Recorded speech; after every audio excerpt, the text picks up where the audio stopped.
വാങ്ങിച്ചിട്ട് 3 മാസം മാത്രം പഴക്കമുള്ള യമഹ ഫാസിനോ സ്കൂട്ടർ ഓട്ടത്തിനിടയിൽ കത്തി നശിച്ചു.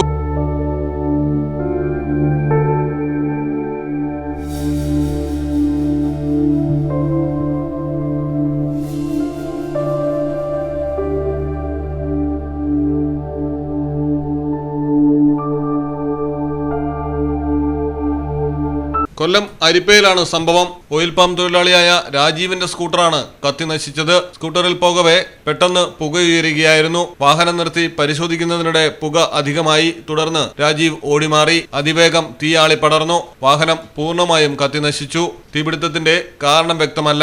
3 മാസം മുൻപാണ് യമഹയുടെ ഫാസിനോ സ്കൂട്ടർ രാജീവ് വാങ്ങിച്ചത്. മലയാളം ടെലിവിഷൻ, കൊല്ലം.